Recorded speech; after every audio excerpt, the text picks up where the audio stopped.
आज के इस आध्यात्मिक सत्र में आप सभी का बहुत बहुत स्वागत है। जी, आप सभी का स्वागत है। श्रोताओं, जरा सोचिए, मतलब कल्पना कीजिए कि आप सभी हार्वर्ड या ऑक्सफोर्ड जैसी दुनिया की सबसे बेहतरीन यूनिवर्सिटी के किसी क्लास में बैठे हैं। अच्छा, लेकिन सामने जो प्रोफेसर खड़ा है ना, वो कोई आम इंसान नहीं है। वो इस पूरे ब्रह्मांड को बनाने वाली एनर्जी है, खुद परमात्मा है। अरे वाह, ये तो सुनने में ही किसी साइंस फिक्शन फिल्म का सीन लगता है ना? है ना? बिल्कुल, एकदम ऐसे लगता है। लेकिन आज हम जिस प्राचीन और बेहद विशेष टेक्स्ट या जिसे मुरली कहा गया है, उसकी जो ये गहन चर्चा कर रहे हैं, वो बिल्कुल इसी वंडरफुल यूनिवर्सिटी का दावा करता है। जी, एक अद्भुत विश्वविद्यालय। सही कहा। तो आज का हमारा मिशन इसी गहरे स्रोत के भीतर जाना है और उन ज्ञान के मोतियों को खोजना है जो जीवन को देखने का नजरिया पूरी तरह से बदल सकते हैं। बिल्कुल। हम समझेंगे कि हमारी असली पहचान क्या है, समय का चक्र कैसे काम करता है, और सबसे महत्वपूर्ण बात, हम अपने भीतर के सबसे सूक्ष्म अहंकार को कैसे मिटा सकते हैं। जी, और इस चर्चा में प्रवेश करने से पहले मैं एक बात स्पष्ट करना चाहूंगी। हाँ, बिल्कुल, बताइए। देखिए, जब हम इस मुरली नामक स्रोत का अध्ययन करते हैं तो ये स्पष्ट हो जाता है कि ये केवल कुछ मान्यताओं, कर्मकांडों या अंधविश्वासों का पुलिंदा नहीं है। मतलब ये कोई रूढ़िवादी चीज नहीं है? एकदम नहीं। ये टेक्स्ट वास्तव में एक पूरी जीवन दर्शन प्रणाली है, एक बेहद लॉजिकल फिलॉसफी प्रस्तुत करता है। अच्छा, तो ये तर्कों पर आधारित है? जी बिल्कुल। ये उन बड़े सवालों के बहुत ही तार्किक और क्रमिक जवाब देता है जिनसे मानवता सदियों से जूझ रही है। जैसे कि हम वास्तव में कौन हैं, हम यहाँ इस दुनिया में क्यों आए हैं, और इस पूरी सृष्टि का अंतिम उद्देश्य क्या है। ये तो बहुत ही गहरे सवाल हैं। है ना? तो आज हम किसी धर्म का प्रचार नहीं कर रहे हैं, बल्कि एक बहुत ही दिलचस्प आध्यात्मिक मनोविज्ञान या स्पिरिचुअल साइकोलॉजी को डिकोड कर रहे हैं। और यही बात इस डीप डाइव को इतना खास बनाती है। बिल्कुल। तो चलिए इस बात को थोड़ा और गहराई से समझते हैं। शुरुआत करते हैं इसी वंडरफुल यूनिवर्सिटी के विचार से, जिसका जिक्र इस स्रोत में सबसे पहले किया गया है। जी, इस अनोखी पाठशाला के बारे में। हाँ, अगर हम इस फिलॉसफी के चश्मे से देखें तो एक बहुत ही क्रांतिकारी विचार सामने आता है। वो कैसे? देखिए, आमतौर पर दुनिया में परमात्मा को सिर्फ एक रचयिता या फिर न्याय करने वाले के रूप में देखा जाता है। सही बात है। लेकिन यहाँ कहा गया है कि इस पाठशाला में पढ़ाने वाले को पिता, शिक्षक और सद्गुरु, इन तीनों रूपों में देखा जाता है। जी, तीनों रिश्ते एक ही सत्ता के साथ। बिल्कुल। और स्रोत में उस सत्ता को भोलानाथ और ज्ञान का सागर कहा गया है। एक बहुत ही स्पष्ट अंतर भी बताया गया है कि शिव और शंकर दोनों अलग अलग हैं। हाँ, ये एक बहुत ही महत्वपूर्ण बिंदु है जो अक्सर लोगों को कंफ्यूज करता है। हाँ, लेकिन यहाँ मेरे दिमाग में एक बहुत ही स्वाभाविक सा सवाल उठता है। पूछिए, क्या सवाल है? अगर वो सत्ता निराकार है, यानी उसका कोई भौतिक शरीर, कोई वोकल कॉर्ड्स या आवाज ही नहीं है, तो एक निराकार सत्ता आखिर किसी भौतिक कक्षा में आकर पढ़ाती कैसे है? यहाँ जो सबसे दिलचस्प मोड़ आता है वो यही है। ये टेक्स्ट इस रहस्य को बहुत ही तार्किक ढंग से सुलझाता है। अच्छा, कैसे? ये समझाता है कि बातचीत या कम्युनिकेशन के लिए एक माध्यम की आवश्यकता होती है, एक मीडियम चाहिए, है ना? जी, बिना मीडियम के तो बात नहीं हो सकती। बिल्कुल। इसलिए वो निराकार सत्ता, जिसे शिव कहा गया है, पढ़ाने के लिए एक साकार माध्यम का उपयोग करती है। साकार माध्यम मतलब कोई इंसान? हाँ, स्रोत में इसे एक साधारण बूढ़े तन में प्रवेश करना बताया गया है। अरे, ये तो बहुत ही अलग कॉन्सेप्ट है ना? और यहाँ एक और बहुत बड़ी दार्शनिक बहस को ये टेक्स्ट चुनौती देता है। दुनिया के कई दर्शन मानते हैं कि परमात्मा सर्वव्यापी है, यानी कण कण में या हर चीज में मौजूद है। ये तो हमने अक्सर सुना है। जी, लेकिन ये स्रोत इस धारणा का स्पष्ट रूप से खंडन करता है। मतलब वो हर जगह नहीं है। ये तो एक बहुत बड़ा पैराडाइम शिफ्ट है। बिल्कुल है। ये फिलॉसफी तर्क देती है कि देखिए, अगर परमात्मा कण कण में है तो फिर हर चीज पूर्ण और शुद्ध होनी चाहिए। हाँ, लॉजिकल बात है, पर दुनिया में तो दुख और पतन है। एकदम सही। इसलिए इसके बजाय ये कहता है कि परमात्मा एक विशेष समय पर एक विशेष साकार माध्यम में प्रवेश करके ये ज्ञान देते हैं। इसे थोड़ा और आसान भाषा में समझा सकते हैं? बिल्कुल।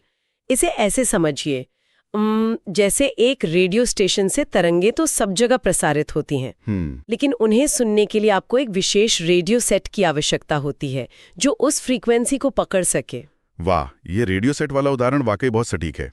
जी, उसी तरह निराकार ज्ञान सागर इस विशेष साकार माध्यम के द्वारा अपने ज्ञान को संप्रेषित करते हैं। समझ गया। तो अगर शिक्षक इतना विशेष और सर्वोच्च है, एक अलग ही फ्रीक्वेंसी पर काम कर रहा है, तो फिर इस यूनिवर्सिटी के विद्यार्थी कौन है? ये बहुत ही बढ़िया सवाल है। क्योंकि आमतौर पर हम सोचते हैं कि हम यानी हमारे शरीर विद्यार्थी हैं, हम जाके क्लास में बैठते हैं। जी, लेकिन ये टेक्स्ट हमारी आम धारणाओं को पूरी तरह से पलट देता है। ये कहता है कि असली विद्यार्थी ये शरीर नहीं बल्कि आत्मा है। आत्मा विद्यार्थी है, शरीर नहीं। बिल्कुल। और यहीं से स्रोत एक बहुत बड़ी मनोवैज्ञानिक समस्या की ओर इशारा करता है, जिसे उसने आधा कल्प का रोग कहा है। आधा कल्प का रोग, ये तो बहुत ही शक्तिशाली शब्दावली लग रही है। इसका मतलब क्या है? इसका सीधा सा मतलब है खुद को ये शरीर मान लेने की बीमारी।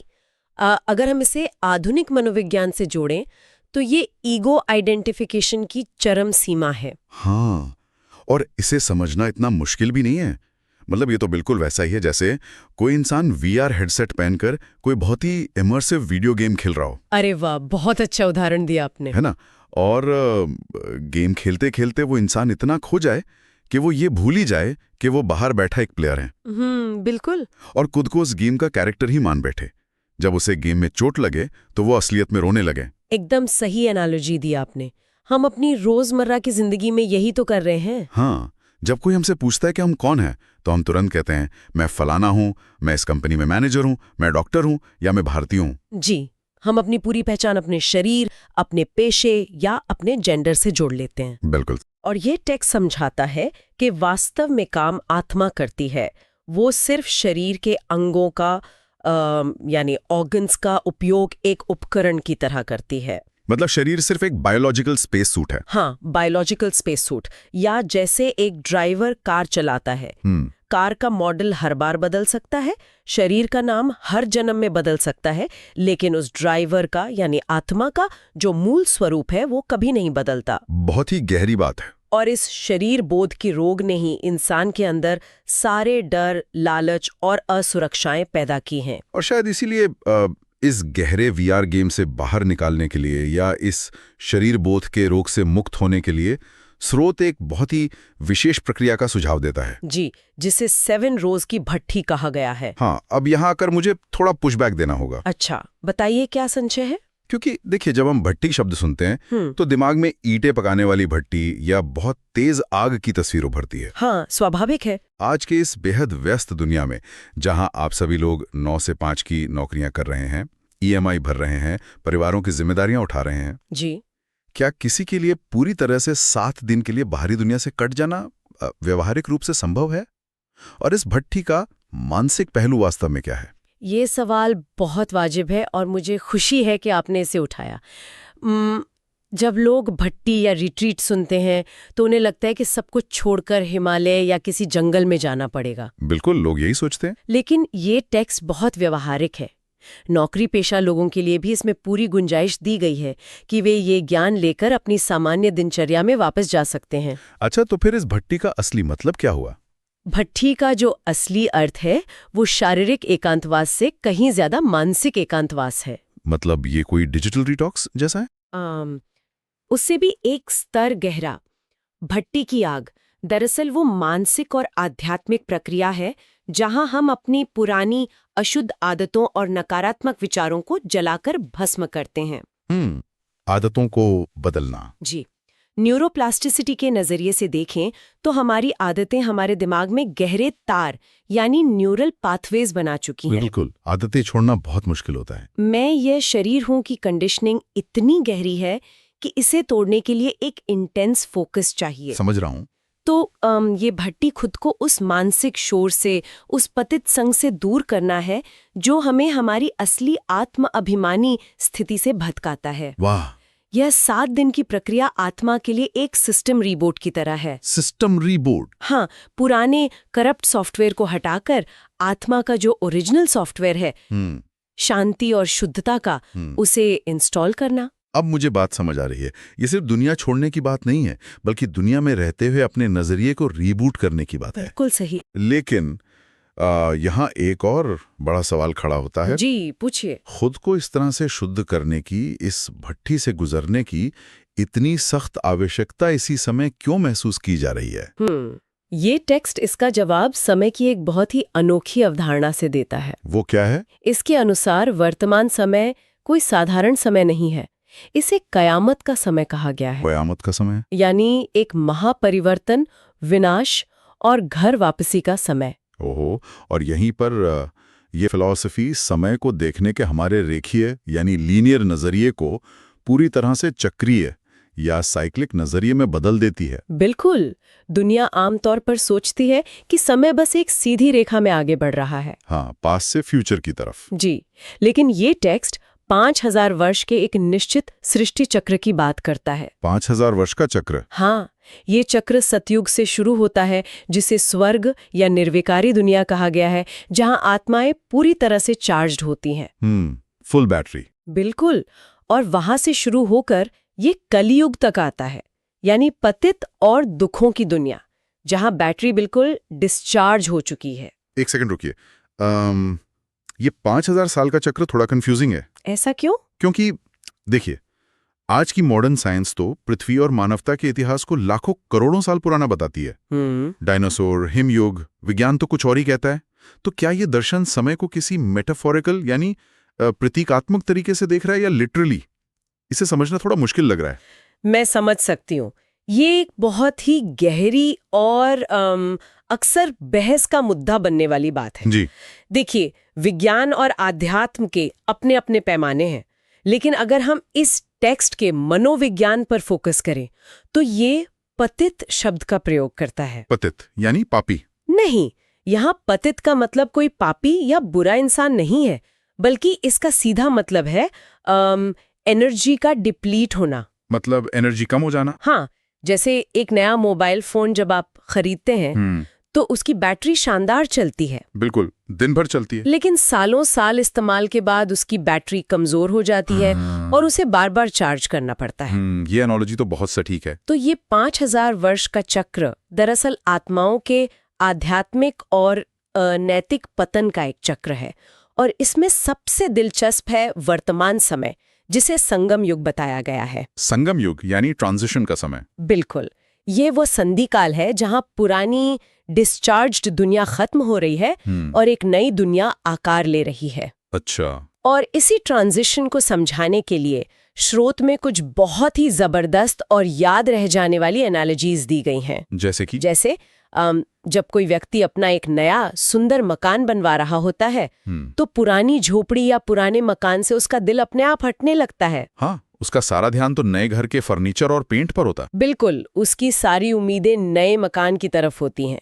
इसी तरह स्रोत कहता है कि चूंकि अब ये पुरानी दुनिया अपने अंत की ओर है तो हमें इससे मानसिक रूप से मुंह फेर कर अपने असली घर, जिसे शांति धाम कहा गया है, और आने वाली नई दुनिया, जिसे सुख धाम कहा गया है, उसे याद करना चाहिए। मुझे स्रोत की एक और एनालॉजी बहुत दिलचस्प लगी, जो थोड़ी डार्क जरूर है लेकिन बहुत प्रभावशाली है।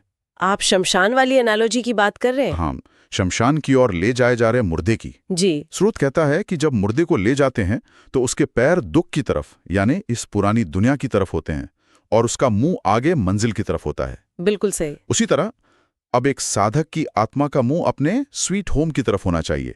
यह हमें सिखाता है कि लेट गो करना या पुरानी चीजों को छोड़ना कितना जरूरी है। बिल्कुल।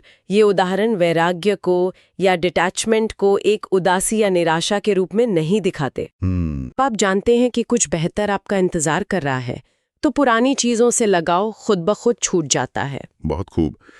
अब यहाँ समय चक्र से जुड़ा एक और सवाल है जो अक्सर लोगों के दिमाग में आता है। बताइए, क्या सवाल है? जब हम इस टेक्स्ट में जन्म और पुनर्जन्म की बात पढ़ते हैं तो क्या इस चक्र में हर इंसान 84 जन्म लेता है? ये गणित कैसे काम करता है? नहीं, ऐसा नहीं है। यहाँ टेक्स्ट एक बहुत ही स्पष्ट गणितीय मॉडल प्रस्तुत करता है। अच्छा, तो सबको 84 जन्म नहीं मिलते? जी नहीं। जो आत्माएं बिल्कुल शुरुआत में यानी सतयुग से इस दुनिया के मंच पर आती हैं, केवल वे ही पूरे 84 जन्म लेती हैं। लेकिन जो धर्म बाद में आए हैं जैसे इस्लाम, बौद्ध, क्रिश्चियन या सिख धर्म, उनके संस्थापक और उन धर्मों की आत्माएं इस समय चक्र के बीच में या अंत में आती हैं। तो जाहिर है उनके जन्म कम होंगे। बिल्कुल, इसलिए उनके जन्मों की संख्या स्वाभाविक रूप से कम होगी। उदाहरण के लिए स्रोत स्पष्ट रूप से कहता है कि गुरु नानक देव जी, जो इतिहास के अनुसार लगभग 500 वर्ष पहले आए, जी, वे 84 जन्म नहीं ले सकते। उनके समय के हिसाब से उनके लगभग 12 या 13 जन्म ही होंगे। अरे वाह, ये तो पूरा एक लॉजिकल हिसाब किताब है। हाँ, एकदम गणित की तरह। मतलब आत्माओं के दुनिया में आने के समय के आधार पर उनके जन्मों की संख्या तय होती है। बिल्कुल, लेकिन यहाँ पर टेक्स्ट के रचयिता एक बहुत ही महत्वपूर्ण चेतावनी भी देते हैं। वो क्या? वे कहते हैं कि इन जन्मों की गिनती की डिबेट में या इस गणित में हमें अपना कीमती समय बर्बाद नहीं करना है। अच्छा, मतलब इसमें ज्यादा नहीं उलझना है। जी, यह जानकारी सिर्फ ये समझने के लिए है कि सिस्टम कैसे काम करता है।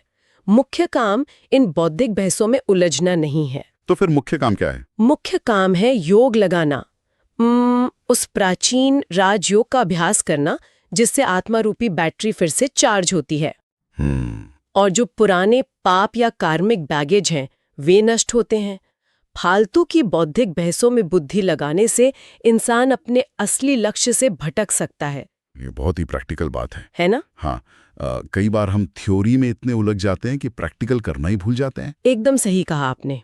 और यहीं से हम इस स्रोत के सबसे महत्वपूर्ण और मैं कहूँगा सबसे चुनौती भरे हिस्से पर पहुँचते हैं। जी। जब कोई व्यक्ति इतना ज्ञान प्राप्त कर लेता है, रोजमर्रा की जिंदगी में राजयोग का अभ्यास करने लगता है और आध्यात्मिक मार्ग पर या समाज सेवा के मार्ग पर आगे बढ़ता है, तो उसके सामने सबसे बड़ी बाधा क्या आती है? आप सभी सोचेंगे शायद दुनिया के आकर्षण या धन दौलत। लोग अक्सर यही सोचते हैं, लेकिन नहीं, ये टेक्स्ट कहता है कि वो सबसे बड़ी बाधा है ज्ञान का अभिमान, यानी ईगो ऑफ नॉलेज। यही वो जगह जहाँ अध्यात्म की असली परीक्षा होती है। अक्सर हम सोचते हैं कि जो इंसान रोज ध्यान कर रहा है, भलाई का काम कर रहा है, वो अहंकार से मुक्त होगा। हाँ, लगता तो ऐसा ही है। लेकिन ये टेक्स्ट बताता है कि अच्छे अच्छे सेवा के कार्यों में विघ्न या बाधाएं इसलिए आते हैं क्योंकि व्यक्ति के भीतर एक बहुत ही सूक्ष्म मैंपन आ जाता है। मैंपन मतलब मैं कर रहा हूँ? जी, मैंने ये किया, मेरे बिना ये प्रोजेक्ट सफल नहीं हो सकता था, या मेरी बुद्धि सबसे तेज है।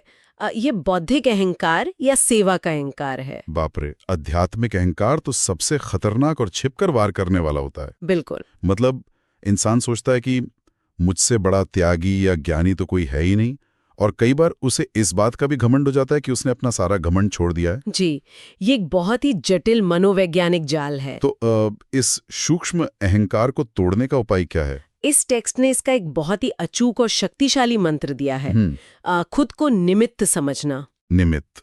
हाँ, निमित्त यानी केवल एक इंस्ट्रूमेंट या माध्यम समझना। अच्छा, तो मैं करने वाला नहीं हूँ, मैं सिर्फ एक टूल हूँ। बिल्कुल, निमित्त भाव ये पूरी आध्यात्मिक यात्रा का सबसे खूबसूरत और गहरा शब्द है। जब हम खुद को निमित्त मानते हैं तो हम मनोवैज्ञानिक रूप से ये स्वीकार कर रहे होते हैं कि कराने वाली कोई और सर्वोच्च सत्ता है। हम सिर्फ एक औजार हैं। इसे हम आज की कॉर्पोरेट लाइफ से भी जोड़ सकते हैं। आज लोगों में इतना स्ट्रेस और बर्नआउट क्यों है? क्योंकि हर इंसान सोचता है कि अगर मैं फेल हो गया तो क्या होगा। परफॉर्मेंस का बहुत प्रेशर होता है। लेकिन जब आप निमित्त की भावना से काम करते हैं तो सफलता या विफलता का भारी बोझ आपके कंधों से उतर जाता है। वाह। जब मैंने किया का भाव ही नहीं रहा तो ना सफलता का घमंड होगा और ना विफलता की निराशा। ये तो एक बहुत ही लिबरेटिंग या आजाद करने वाला विचार है। बिल्कुल है। टेक्स्ट कहता है कि निमित्त बनने से इंसान स्वतः ही निराकारी, निरहंकारी और नम्रचित्त यानी विनम्र बन जाता है। और जब किसी इंसान में इतनी सच्ची विनम्रता आ जाती है तो उसके आसपास का वायुमंडल अपने आप निर्विघ्न और शांत हो जाता है। उसे खुद को साबित करने की जरूरत महसूस नहीं होती। इसके लिए स्रोत में एक बहुत सुंदर स्लोगन भी याद दिलाया गया है, सत्य समय प्रमाण स्वयं सिद्ध होता है, उसे सिद्ध करने की आवश्यकता नहीं। वाह, सत्य समय प्रमाण स्वयं सिद्ध होता है। मतलब आपको अपनी सच्चाई साबित करने के लिए किसी से बेवजह लड़ने या बहस करने की जरूरत नहीं है। एकदम सही। आपका काम सिर्फ निमित्त बनकर पूरी ईमानदारी से अपना कर्म करना है। ये सच में आज की एंग्जाइटी से भरी दुनिया के लिए बहुत सुकून देने वाला विचार है। जी बिल्कुल। श्रोताओं, आज की इस गहरी चर्चा में हमने बहुत सी बातों को एक नए नजरिए से देखा। हमने उस वंडरफुल यूनिवर्सिटी के कॉन्सेप्ट को समझा जहां निराकार ज्ञान का सागर एक रेडियो फ्रीक्वेंसी की तरह साकार माध्यम से ज्ञान संप्रेषित करता है। जी। हमने वीआर गेम के उदाहरण से शरीर और आत्मा के उस गहरे अंतर को देखा और आधार कल्प के रोग को पहचानने की कोशिश की।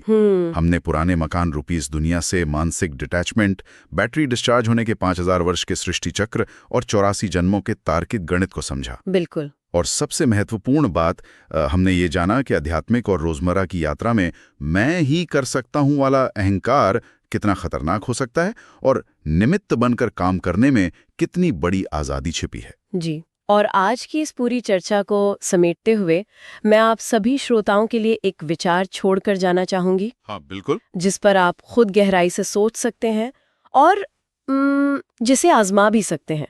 जरा सोचिए, कल सुबह जब आप उठें तो दिन भर के अपने हर काम को, चाहे वो आपके ऑफिस की कोई बहुत ज़रूरी और स्ट्रेसफुल मीटिंग हो, घर की सफाई हो या किसी रिश्ते को संभालना हो, ये सोचकर करें कि आप इसे अपनी ताकत से करने वाले नहीं हैं। अच्छा। आप सिर्फ एक निमित्त हैं। हाँ। एक उपकरण है और आपसे ये सब वो सर्वोच्च सत्ता करवा रही है।